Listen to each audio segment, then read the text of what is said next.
my name's George Rosenthal. I'm president of ThrottleNet and basically been since 25 years. I'm sitting here with Brian McBride, cybersecurity engineer, and really appreciate you joining me today. Looking forward to hearing all your feedback on this topic for sure. Yeah. Today's agenda, we're going to go through some really important things with email. Number one is the importance of email security.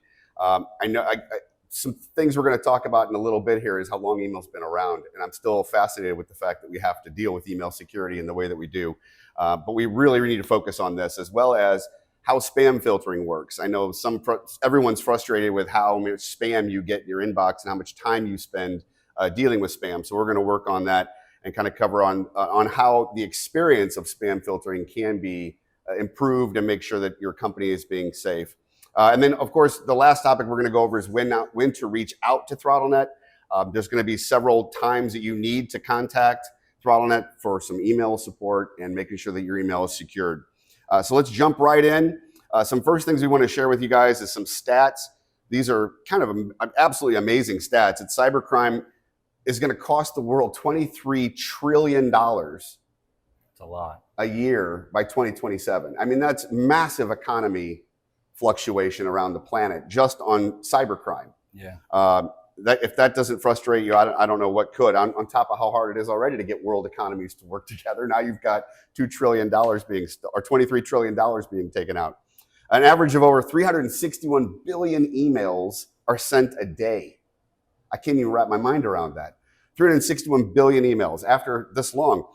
What this one really blew my mind was 91% of all cybercrime starts with an email. Yeah. That's absolutely unbelievable, considering 23 trillion of that is in cybercrime is being started with email. Over 94% of businesses reported email security incidents. So essentially, every single business has a problem.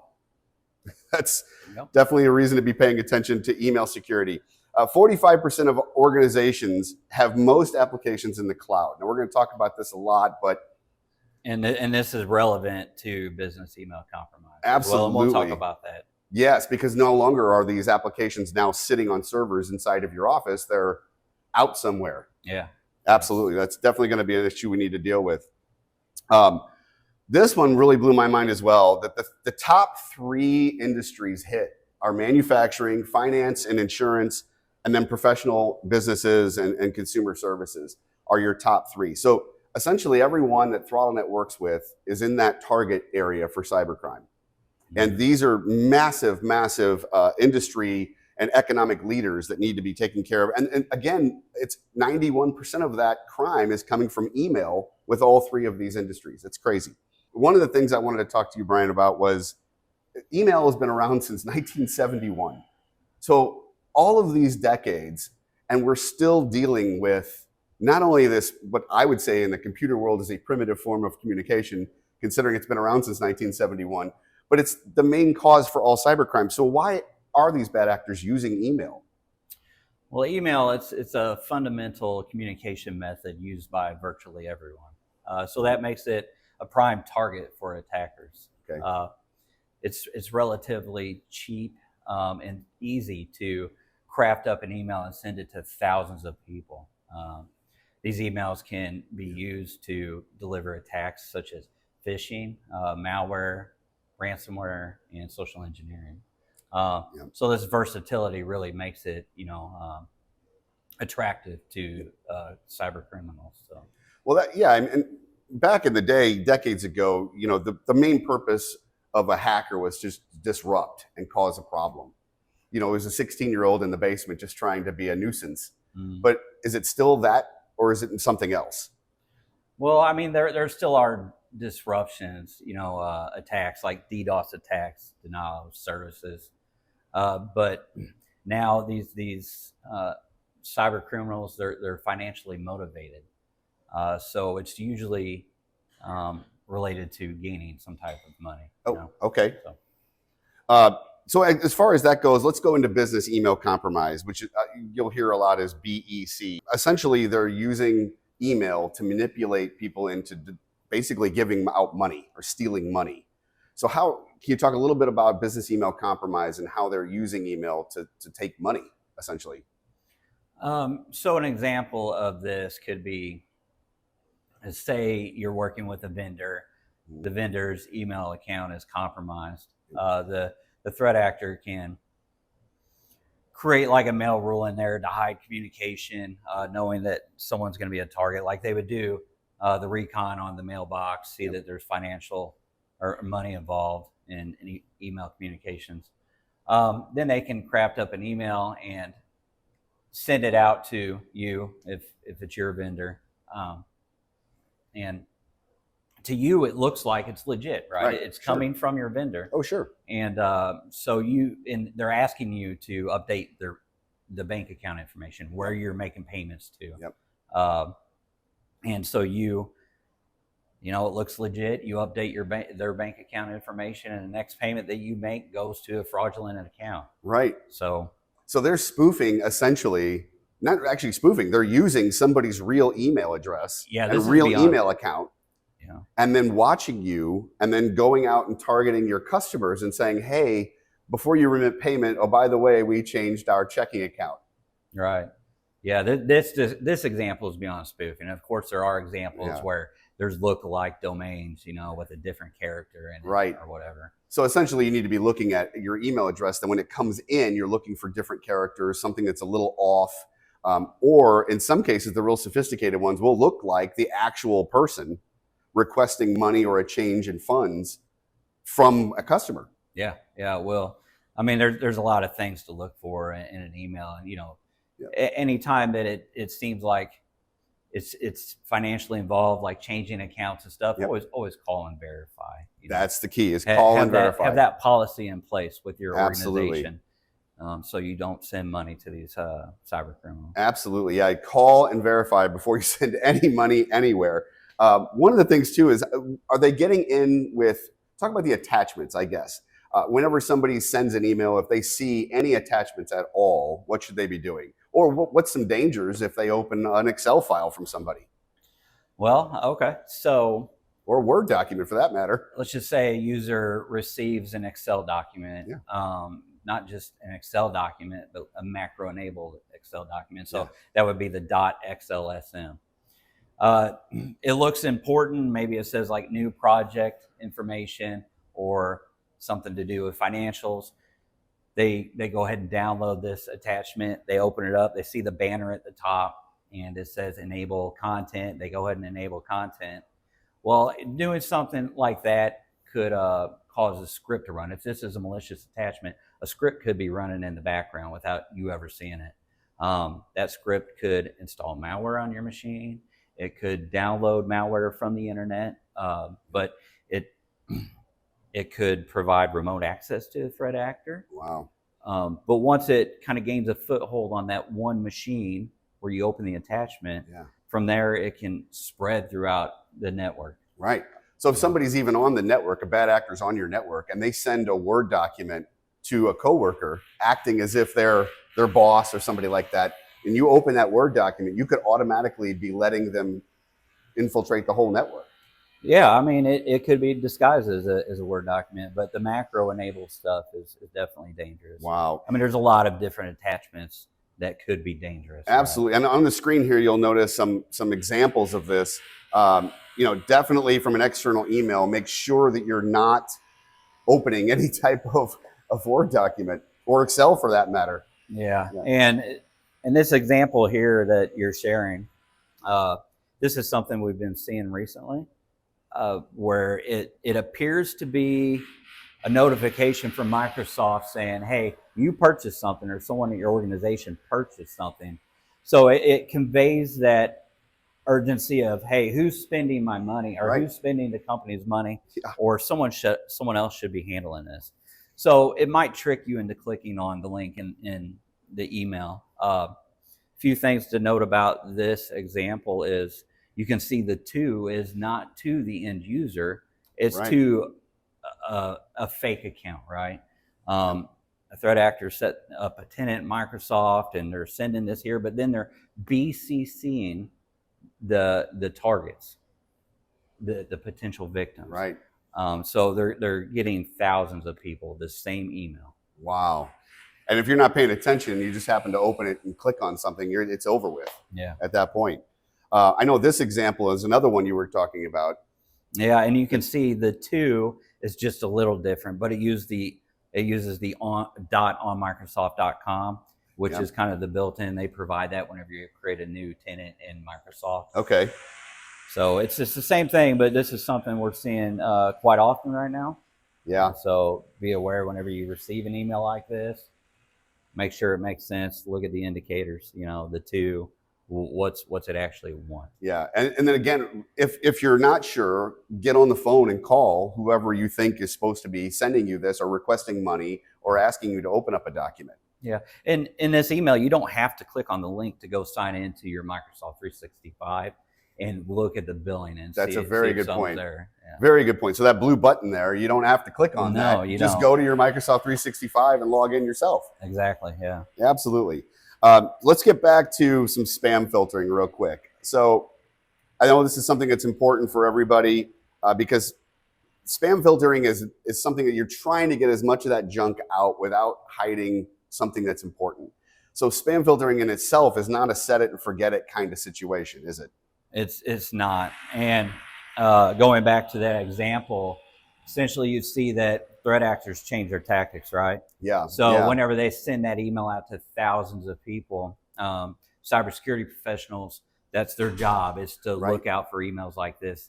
And they're going to update spam filters to try and stop malicious email like that. And threat actors know this, so they're going to change their tactics. So we're always back and forth, between cybersecurity professionals and these cyber criminals of, what's coming through. So it's a constant war. Yeah. It's a constant battle you're having to deal with.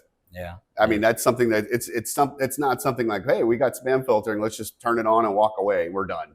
Right. Yeah, that's definitely not even close to that. So, and also just a kind of further explanation on not set it and forget it. There's scenarios where it's not just cyber criminals, right? Right. And with a spam filter, you might start doing business with a new client, a new vendor. Maybe they don't have things set up right and emails are being blocked. So we're always having to go in, right, and change settings to make sure the emails flow. Absolutely. That makes sense, because if not, you don't know what's going on, and then you have to go in and search through 200 spam emails to find the one legit. Yeah. Let's talk about some of the fundamentals. So what are some of the fundamental protections against spoofing and phishing? So some SPF, Sender Policy Framework. Yep. It's essentially a mechanism that says who's allowed to send email from your domain. So, So like if you're using Microsoft, SPF would say, hey, Microsoft or Exchange is, allowed to send email on your behalf. There's also DKIM, which is Domain Keys Identified Mail. It's sort of like a signature to your email to verify that you're the actual sender. And then on top of that, you have DMARC, which is basically a policy that says if it fails SPF or DKIM, what do you do with that email? So if those are not in place, somebody could use your domain name and send an email from your domain name. Spoof, yes, absolutely. So essentially, like a throttlenet.com, you could basically make up your own email address if these policies aren't in place and send something as throttlenet.com or xyzcompany.com. Right. And also, like in the spam filter, if the policies aren't set up, if it fails SPF, fails DMARC or DKIM, if those ain't set to quarantine or block, those spoofed emails will still make it through. So wow. Okay, so for those of you out there, make sure you're checking with your IT department, your IT provider. Of course, if you're ThrottleNet, you have nothing to worry about with us. But if you're not, you need to be asking those questions if you have those three fundamentals, or you could be in serious trouble. Yeah. Let's talk about Barracuda. Of course, we use Barracuda. How does Barracuda detect or spot spam? So Barracuda uses a few mechanisms. They have the Barracuda real-time system, which it's kind of like a smart guard that's used to quickly spot spam and viruses. And it's able, even if it's never been seen before, and it's able to block those emails.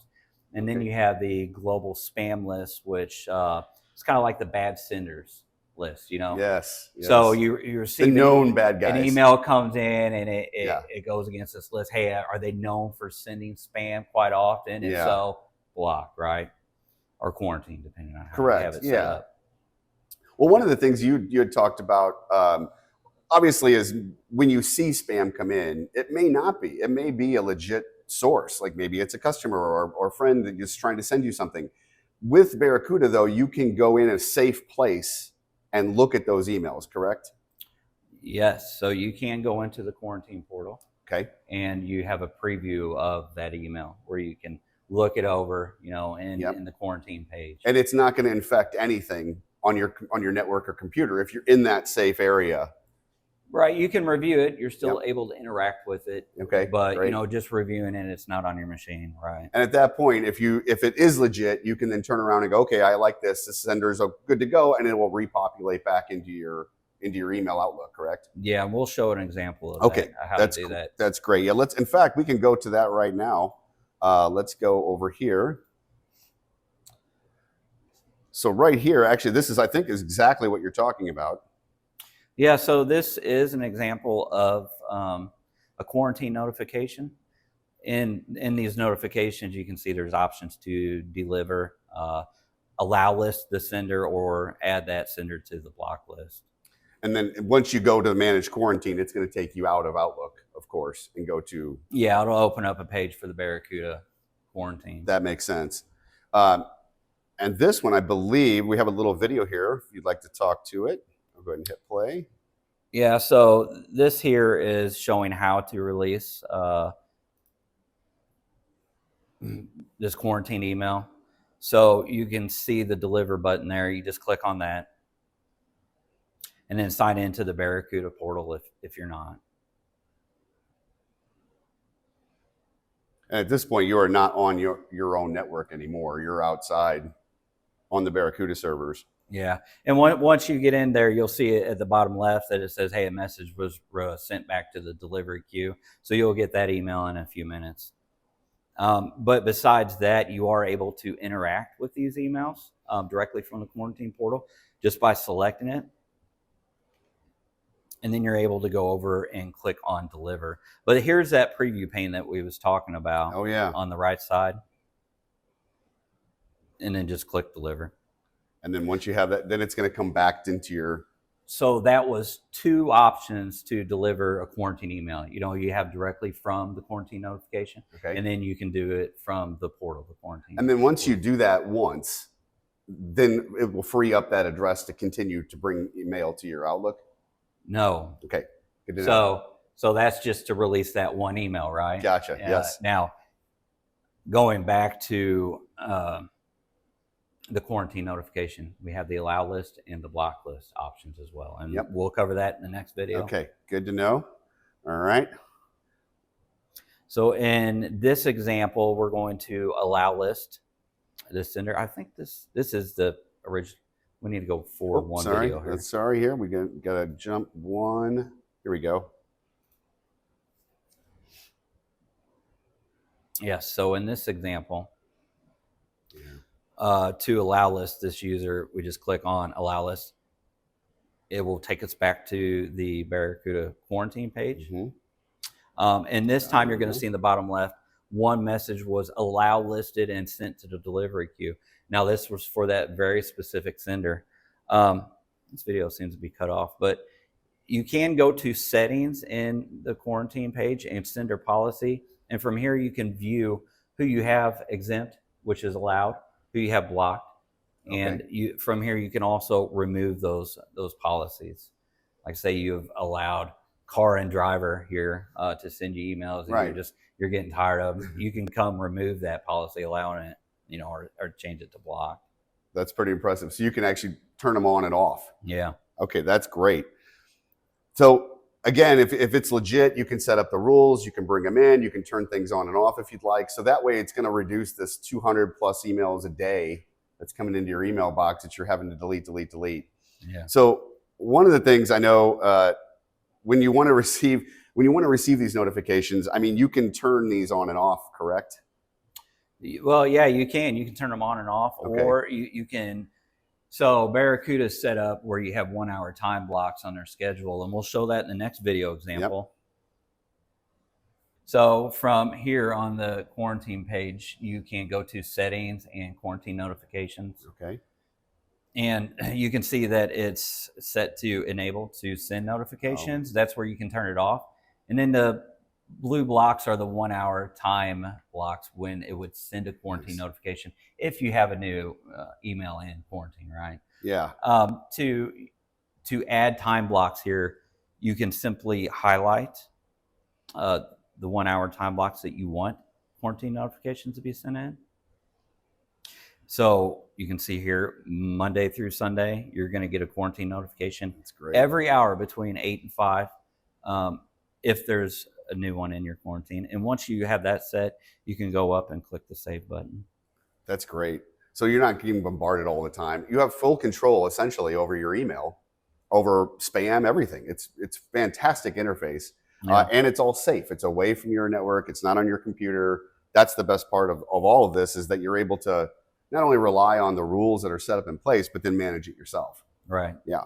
That's very, very powerful. One of the things I know we had talked about, and this is something personal to my own heart, is the unsubscribe button at the bottom. Right. So there's a battle in my head, along with many arguments that I hear out in the world, is, do I click on this unsubscribe button at the bottom of these emails? Does it even work? Or am I just letting them know I'm an actual person now? So what's your take on the unsubscribe button at the bottom of these emails? This is one of those, there's conspiracies out there where you click that unsubscribe and they sell your email address or sign you up for a whole bunch more. Because they know you're a real person now. Right. Yes. Yeah. But no, I definitely encourage people to click the unsubscribe button. Not for our newsletter, by the way. Right. Yeah. Not for the ThrottleNet newsletter. Right. Yes. You might miss very valuable information. That's right. But yeah, do go unsubscribe from newsletters that you no longer want to receive. You know, any non-personal corporate emails should have this unsubscribe button, and just clicking that, going through the 1-click or 2-click process may help remove a lot of clutter from your mailbox. Moving forward. That's good to know. So I should feel safe clicking the unsubscribe anytime I don't want anything. Yeah. All right, I will make sure and do that for sure. Let's go over some times when you should be contacting ThrottleNet regarding email security, and so forth. Right. If you're overwhelmed with spam, it's not your common, hey, I get a couple newsletters here, or someone's trying to sell something. But if it seems like a whole lot more spam is coming into your mailbox or quarantine, maybe something's changed. Maybe someone's targeting you or signing you up for these newsletters. Right. Don't do that. Yeah, don't do that. Don't do that. Yeah. But we can contact us. We'll look into it, see what's going on. Maybe we can make an adjustment to the spam filter. Yeah. Another reason is legitimate messages repeatedly being blocked. Maybe you're seeing that someone you're doing business with is constantly going to your quarantine, or it's just being blocked. Yeah. Maybe something's not set up on their side right, and it's something that we probably need to look into. So reach out to us for something like that. Unable to locate an incoming message. It's not uncommon that if an email is blocked, you're not going to get a notification. Yeah. So if you're expecting an email and you don't get it, reach out to us. We'll look on the back end, right, and see if it's being blocked and take action. If somebody's insisting, I sent it to you, I promise, and you're like, no, I can't really find it. Yeah. Then it could be blacklisted. There could be other things that we need to help you with. Right. Yeah. Adding a domain to a company-wide whitelist. So you saw in the example that an end user can go in and allow list and block a sender. Now, if you want to do something like that for all users at your organization, only administrative accounts can do that. So reach out to us. We'll look at the request and make sure that's put in place in the most efficient manner. So we don't really try to just allow everything through. Maybe it's just failing SPF, so we can make an exemption just for that, right? So you're saying if many email addresses are blocked inside of your organization, there's a way to set up the fundamental rules to change that? Yes. Okay. Great. Yes. Yeah. It's So very important. we'll look it over and make the best change that we can, and still keep email coming in as filtered as possible. Right. That makes sense. Another reason to reach out is if you interact with a phishing email. Let's say that you went ahead and downloaded that Excel file, opened it up, right, and you're thinking to yourself, should I have done that? Yeah. You know, maybe not. Right. You know, right. or you clicked on a link and you signed into a Microsoft 365 login page. You know, and then you're second guessing, was this legit? Why'd I have to sign in? Right. Reach out to us. You know, we'll confirm whether it was legit or malicious, and we have a very thorough checklist of to get your account secure again. Yes. You know. Yes. Another thing too, like I guess if you do click on an attachment or a link, and you're a client of ThrottleNet and you're using our cybersecurity package, it's going to automatically take off your laptop or workstation from the network, so it doesn't go out and infect everything. So if you do have a click that you probably shouldn't have, and you're a client of ThrottleNet, you're not going to panic. Right. We have quite a few protections in place, Yes. monitoring tools, including artificial intelligence. Including the AI. That's exactly right. So how is AI actually being, if you can talk about AI and email, how is that happening now? So with Barracuda, they have impersonation protection. That's really their answer to AI. So imagine you feed this AI with a whole lot of legit email, bad email. You tell it what's bad, what's good. It can take an entire email in context. So it's not just looking at your SPF or DKIM. Yeah. It's not looking at just one specific thing. All of these, safeguards you have in place. It's looking at the full context. It can tell if it's trying to convey a sense of urgency, if it's trying to get you to change financial information, right? Okay. Like account data. Yeah. So it's actually intelligently looking at the subject matter of the email. Yeah, and on top of that, it also monitors email rules that are created, sign-ins for Microsoft 365. So it takes the whole picture to see if it's social engineering. And that's happening in seconds? Yeah, it happens really fast. Wow. So it's taking everything into account, not just looking at a blacklisted email address or maybe there's a character off. It's looking at everything all at once. Yeah. And that's something, if you don't have artificial intelligence, at least starting up in your email, if you don't have AI working in your company right now, I think you're already starting to be behind. You need to get on that train. Yeah. And I think AI is going to be battling AI, essentially, is how it's going to end up going. And it's going to be faster than humans being able to see these different changes and make changes on its own. Yeah. So if you don't have that, make sure you're investigating or asking if you have AI in even in your email. Really appreciate everybody attending and watching. We're going to be doing a whole series of these webinars throughout 2025 on various topics, and we will definitely have Brian back in as a cybersecurity expert to be talking about a whole swath of different things, especially as technology is improving and AI is taking over as we go. So we really appreciate everyone for attending. We really appreciate all of you out there that are with ThrottleNet and continue to use ThrottleNet for your cybersecurity needs. Again, thank you, Brian. Really appreciate your expertise and information. And we look forward to seeing you at the next webinar.